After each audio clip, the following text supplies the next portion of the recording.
الحمدللہ رب العالمین والصلاة والسلام علی رسولہ الکریم اما بعد۔ دوستو بھائیو، میں آپ کو آج ایک بہت خوبصورت واقعہ سنانا چاہتا ہوں۔ اللہ تعالیٰ سے دعا ہے اللہ تعالیٰ ہم سب کو عمل کرنے کی توفیق نصیب فرمائے۔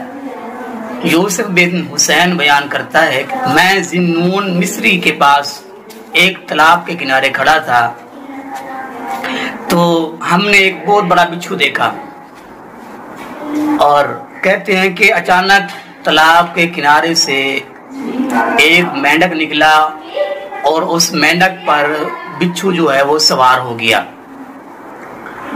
اور مینڈک تیرنے لگا۔ تیرتے تیرتے وہ تالاب کے دوسرے کنارے چلنے لگا تو ذی-نون مصری مجھ سے کہنے لگے چلو آؤ ہم دیکھتے ہیں کہ اس کا کوئی عجیب معاملہ ہے۔ کہتے ہیں کہ ہم اس کے پیچھے چلے، ہم نے دیکھا کہ وہاں ایک نوجوان جو سویا پڑا تھا، بے ہوش تھا، تو ایک بہت بڑا سانپ نکلا۔ وہ سانپ اس نوجوان کی ناف کی جانب سے اس کے سینے پر آ گیا اور اس کے کان کو ڈھونڈنے لگا۔ اچانک وہ بچھو جو مینک کے اوپر سوار ہو کے آیا تھا وہ سانپ کے مد مقابل آ گیا، اور سانپ اور بچھو آپس میں لڑ پڑے۔ بچھو نے سانپ کو مار دیا، سانپ مر گیا، اور بچھو دوبارہ تالاب کی جانب چلا گیا اور دوبارہ اس مینڈک پر سوار ہو گیا اور تالاب کے دوسرے کنارے چلا گیا۔ ذی-نون مصری نے اس نوجوان کو اٹھایا اور کہنے لگا اے اللہ کے بندے اٹھ، دیکھ اللہ نے تجھے کیسے بچایا، اللہ نے تجھے کیسے کتنی بڑی مصیبت سے بچایا، اس بچھو نے سانپ کو مار دیا ہے۔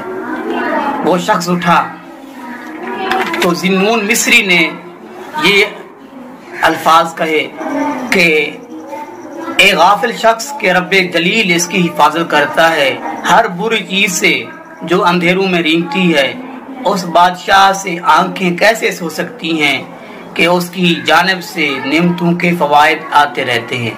وہ نوجوان اٹھا اور کہنے لگا اے رب العالمین، اے اللہ تیری یہ عطا ایک گنہگار کے ساتھ اور جو تیرے فرما بردار ہیں، تیری بات مانتے ہیں، ان کے ساتھ تیرا لطف و کرم کیا ہوگا۔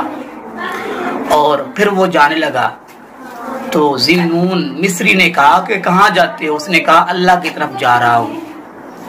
تو اللہ رب العالمین نے بھی یہ بات فرمائی ہے قرآن پاک میں۔